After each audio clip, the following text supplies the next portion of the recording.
છે બ્રેલ લિપિની ઉપયોગિતા।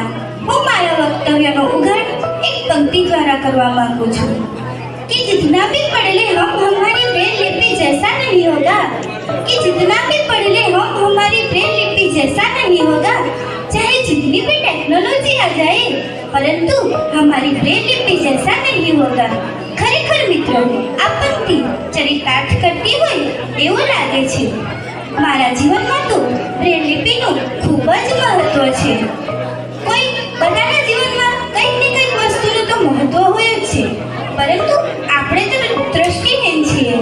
જો આપણા જીવનમાં વધારે ઉપયોગી હોય તો એ છે બ્રેલ લિપિ। બ્રેલ લિપિના દાતા અને ઉદાહરણ એવા મહાત્મા લુઈ બ્રેલનો જન્મ 4 જાન્યુઆરી ઈસવીસન 1809માં થયો હતો। એ મહાત્માએ દ્રષ્ટિહીનોને એક નવી આંખ આપી એવું કહીએ તો જરાય ખોટું નથી। જો આપણી પાસે બ્રેલ લિપિ હશે તો આપણો વિકાસ તો થશે, પરંતુ તેની સાથે સાથે આપણને અભ્યાસ તેમજ રોજિંદા કાર્યો કરવામાં પણ સરળતા રહેશે।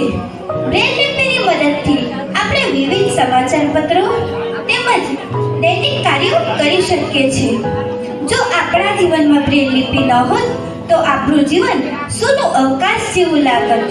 બ્રેલ લિપિ એ એક સ્વતંત્ર લિપિ છે, નથી તેમાં લાઈટ કે ઇલેક્ટ્રોનિક વસ્તુની જરૂર। બ્રેલ લિપિને આપણે આપણું અંગત માધ્યમ પણ કરી શકીએ છીએ। આજના આધુનિક અને ટેકનોલોજીના યુગમાં પણ બ્રેલ લિપિ એટલી જ ઉપયોગી છે। જ્યારે લુઈ બ્રેલે આપણા માટે બ્રેલ લિપિ બનાવી છે તો આપ સર્વને પણ મારો એક જ આગ્રહ છે કે તમે પણ બ્રેલ લિપિનો ઉપયોગ જરૂરથી કરજો। બ્રેલ લિપિ જો આપણા જીવનમાં ન હોત તો આપણે બીજા પર આધારિત રહેવું પડે। એટલા માટે મારા જીવનમાં પણ બ્રેલ લિપિ અનહદ ઉપયોગી છે। અંત તરફ જતા બસ આટલું જ કહીશ કે लुई ब्रेल तुम्हारी ब्रेल लिपि ने ऐसा अक्षर ज्ञान दिया, कि लुई ब्रेल तुम्हारी ब्रेल लिपि ने ऐसा अक्षर ज्ञान दिया, दया मांगते हुए दृष्टिहीनों को जीवन जीने का सम्मान दिया।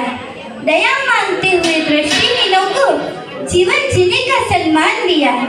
शब्दों को आकार दिया और अर्थों को विस्तार दिया।